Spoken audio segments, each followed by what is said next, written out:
more you listen, the more you'll know. Power 98.7. From sexual health to financial health. And some may say the two are linked all the time. Anyhow, we are going to be talking about and addressing the subject of silent spending, or the concept of silent spending. I don't know whether you may think you are not familiar with it until you hear me now describe what it is. So it's been said that silent spending is draining South African households as unnoticed expenses like auto-renewing apps, daily coffee runs, impulse groceries, and bank fees quietly chip away at people's budgets. Experts warn that the digital age's set and forget habits, as they're described, set and forget habits, are costing families thousands each year without them realizing. A recent audit of diverse households has revealed how small recurring expenses like app subscriptions, impulse buys, and overlooked bank fees are collectively costing families thousands of rands each year. Let's find out more. I've got on the line Senior Financial Advisor, Refilwe Manyama. Refilwe Manyama, good evening. Thank you so much for joining us. Thank you for having me. Good evening, TT, and good evening to the power listeners. And you genuinely spell your first name with an I after the R? Yeah, it's like that on my ID. Really? Yes. You're the first person I've seen spell Refilwe like that. Well, that one, if you know the language, Kilowedu. Oh, Kilowedu. Yeah. I got you. Then it makes sense. Do you speak Kilowedu? Yes, I am. I do. You do? Yeah. Congratulations. Now I think that is an art form in itself. All right. That's true. Yeah. Down to business. So, this silent spending, I didn't even know it had a name. I know that I have bled, I'm sure, hundreds of thousands of rand over the years due to this phenomenon. And I can't help but wonder how it actually comes about, or how it persists. Is it something that is deliberately mischievous? The fact that, for example, when these transactions even appear on your statement, or even that notification that you get, it'll tell you, this is debit of, like I said earlier, I was describing it as negligible amount, but of course that's all relative. And then you don't pay too much attention because even the description doesn't even tell you what it is. And then there are these small amounts that keep going off at random times. True. And when you look at your statements, your eyes normally search for big numbers. You normally don't search for cents. So everything that is counting to cents, your brain just sort of registers it as just a small bank charge for using the bank. It's nothing. But it extends much further from just these small bank charges. It goes as far as how society functions nowadays. Nowadays we have even games that you actually buy. You don't just download. You actually have to use a Google account. Yes. To purchase, and they do deduct money from your account. So because almost, I can say, 3 out of every 5 households in this day and age in Gauteng and in suburban areas has Wi-Fi or fiber. You find that some of the kids are actually buying these games, and the parents are not aware of that happening. Because it's not always clear when you go into the app store or whatever, and you get onto an app and you subscribe to an app, or you're never quite sure whether you're actually paying for that app or it's a free one. But as they say, there's no such thing as a free lunch, that there's somewhere where that cost is coming out of. Yeah. And I think it's getting worse when we look at it, because it has become a kind of a habit. I was looking at houses around Midrand, so we are expanding into property, and we were trying to understand what's happening. And we found, in Midrand or just anywhere in South Africa, I believe now, you can find that I myself, as Refile, can only Wi-Fi. I have Netflix, and then I have Showmax, and then my partner has the other ones, Disney Plus. And when you add all these spendings or all these deductions per month, just on entertainment, on TV alone, there might be over 1,000. And now it's even, more expensive than just a DSTV that used to be the traditional way we watch TV just a few years ago. So it's going from the little bank charges to even the big things, just your entertainment. Now we have this and that and that and that and that and that, and it's separated into smaller parts, and we end up spending even more, draining our pockets as South Africans. Yeah, it's like it. I mean, I was looking at it, and I was I think the one example that was cited in the article was. That without realizing it, this family found that they'd been spending 450 rand each month on these digital subscriptions. So now, is there a technical reason, Refilo, why they appear the way that they do on statements or on bank notifications that where it's never quite clear what the hell it's for? Is it a technical reason for that, or is it a deliberate ploy? It is deliberate ploy. I was reading a book by Edward Bernays called Propaganda. So these people, on a higher level, work with people experienced in PR. So these people do understand our behaviors as a society, and they know how to control them silently. So it's not by mistake or some kind of default that they appear the way they are. This is carefully curated. This is done because they know what we react to and what we do not react to. So this is something that was systemically and carefully curated. Yeah, no, I think that is definitely something that makes a lot of sense. Because I mean, okay, then what is the best approach then in actually knowing? How do I even start to tell these things apart? And especially because it's also random. It's not like it's a debit order that goes off at the end of the month all the time. They go off at all kinds of hours. Like, maybe explain how something like, what is this one? The music one called the Apple Music. How something like that works, for example. Sure. Because those ones, if on the day of the deduction, any funds in your account, they reverse and they can come back randomly at any other day, any other time.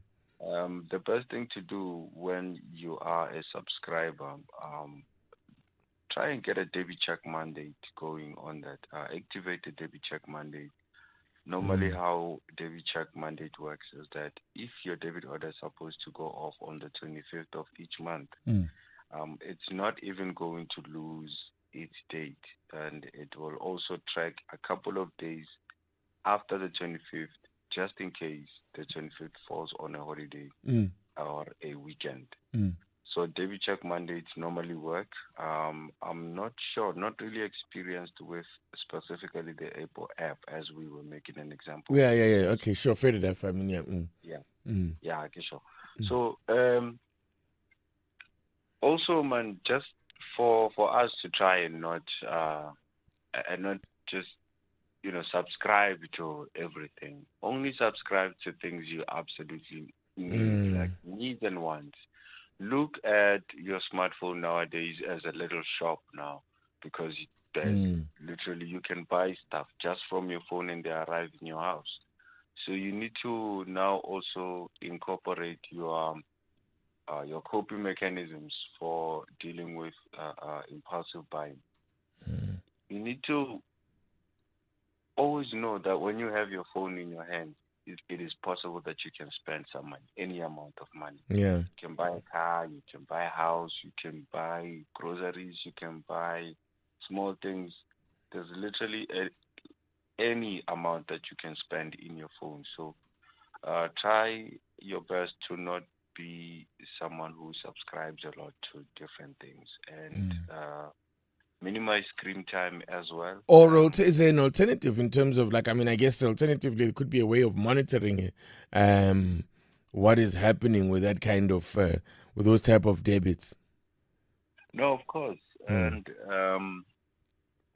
it does need some skill, but it also does take some getting used to. So you just basically download your statements at the end of every month, and then you look at this debit orders, and then you try to see if all of them are familiar and you are the one who approved them. If there's any of them that you do not know, then you do have the right to what is the word here? What's the word here? Refute them. Yeah, to refute them. Yeah. Okay, all right. Yeah, I'm with you. With your bank, or you can call. You can do some research and then call the company that's deducting from your bank statement, and then you find out what it is, what is it for, and when did you subscribe or approve it. If they have that in writing, they can also send it to you for record keeping, in case you need proof, just in case they're robbing. Yeah. Then I gather also that one of the other things that I suppose we need to watch out for, now this one was a bit of a worry because I didn't realize how this works, is that you could actually be getting double charged. Firstly, for the person that you are paying, whatever thing you're subscribing to, but that there's also an additional cost for some of these subscriptions that you are paying to the bank as well. Is that how does that work? Yeah, so for example, when I'm subscribed to, I'll go back to the Apple Music app, right? When I'm subscribed over there, when Apple deduct their monthly debit, the bank also charge you for that debit. It's called a debit order fee. So it can be anything from 50 cents or 1 rand, 1 rand 50. Yeah. And with some banks, it depends on the amount. So the higher the amount, the higher the debit order fee. So you get charged both ways. You get charged when the app you subscribed to is deducting, and then the bank charges you for the fact that they process that deduction. Okay. Now, I want to move on. We have focused a bit of our attention on the digital stuff, and which I mean is to be expected given how much, as you were saying, we do on our phones, and how much, as you said, anytime we have our phone in our hands, we could be spending money and losing money. But I want to talk about this other silent spending that we're perhaps not aware of, and this comes in the form of monies that we spend, especially now in the era where we are tapping, to pay for things, or just even with your phone, scanning with your phone. That these stops that you make at the local garage, and I'm guilty of this at the filling station there, and you buy something all the time, and it's hardly ever something that you really need. That kind of thing also adds up in a big way. Yeah. I don't know if we should be pointing at the amount of advertising we are consuming without even realizing these days, because it seems like now our behaviors are more or less similar in terms of our buying behavior. Lynn, I'm not gonna lie, I'm also a victim, not even a victim, a perpetrator of this barking, the impulsive buying. Yeah. Stop at a garage. Yeah. And then you're walking out of there with more than what you said you were going to exactly. get. You don't need this stuff.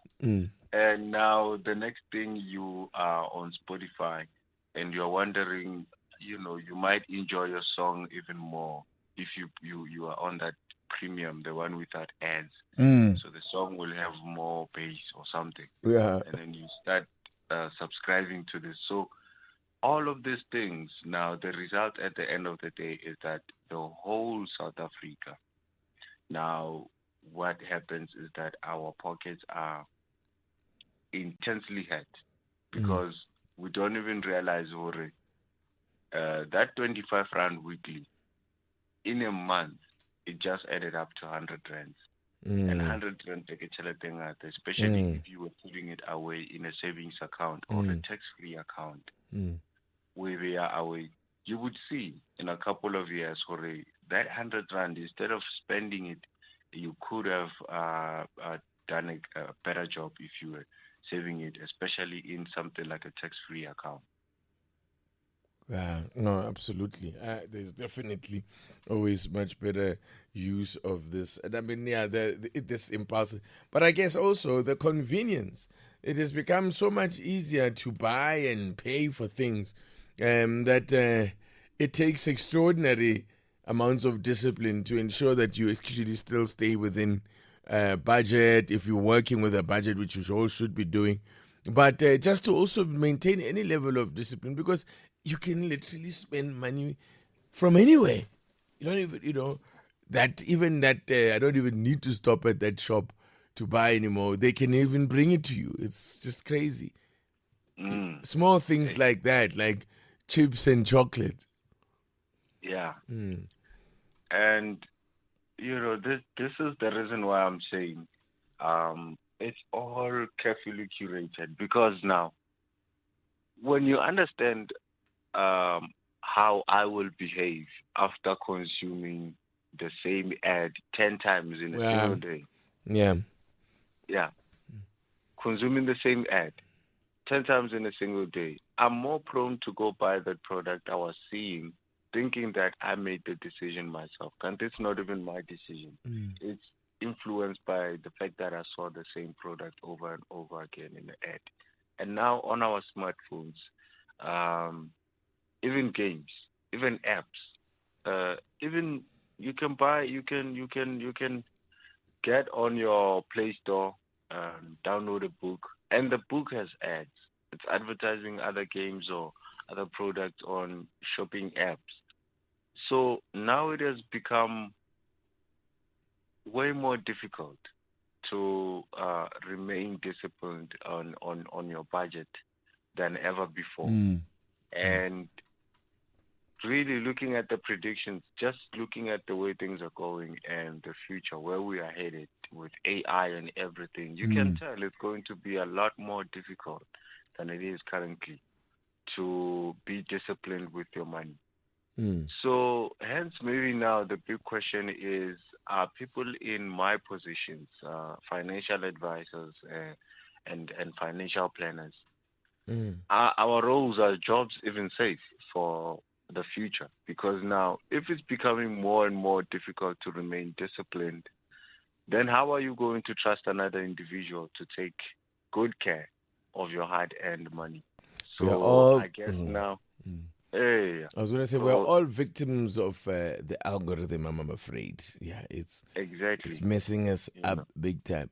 But here's what I wanted to ask. In terms of regulation and all of that, these auto renewals, when it comes to subscriptions online, just going back to the digital stuff that we consume, there are this auto renewal thing. Is that, from a consumer protection point of view, is that even legal? We make it legal ourselves when we press that allow button when the phone is asking permission, and we allow. That is what we are signing up for. And so even if we take the company to court, we don't have a case. We signed up to it. We agreed. We gave consent. So, at the end of the day, they've handled the business legally, and we have complied. So, according to their authority, they are complying. So, it makes it right for them. I suppose. Morally, not so much. We can. Certainly, morally, we can make the argument. But these guys, they always operate on the edge of regulations, on the margins. They're just on the edge as far as they can push it. But I guess ultimately the responsibility comes back to us to monitor the silent spending. Most definitely.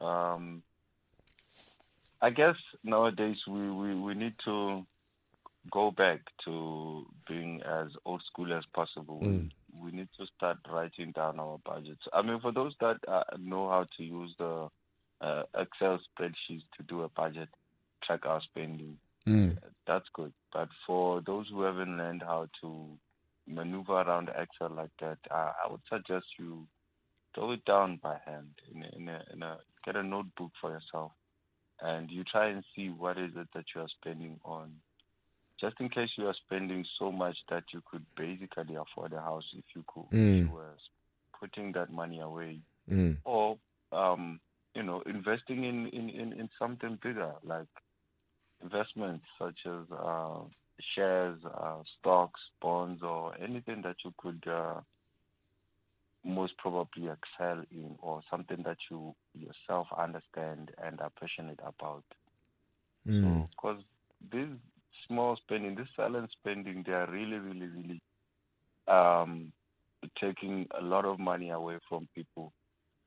Usually, when you are spending money that you are aware of, that's when you are able to calculate. And even then, you see, wow, oh my God, I spent too much. I was only supposed to spend so little. And then imagine now, it's actually money you don't see and you are not aware of. So it can be little. It's obviously a lot. And it is by fact, by research and finding. Yeah. Well. Yeah. Excellent. Well, Refilo, thank you so much for joining us for this one. I appreciate your insights and the perspective you've shared with us. Thank you so much. Oh, thanks for having me, Titi. There you go. Refilo Manyama is a financial advisor talking to us about that silent spending. Be very careful of it. I cannot overemphasize how much money we are losing to things like that. It's such unnecessary things that money it adds up. The thing like, my goodness, how did I spend so much money on content that you hardly consume anymore? And I think it's one of those things where on a monthly basis one just has to sit down and say, let me check how much of the stuff I'm still how much of the content that I'm subscribed to I'm still consuming. And some of the stuff you don't even know you are subscribing to, When you just see the stuff going off there, you're not quite sure what it is for. It's just Apple this, Apple this.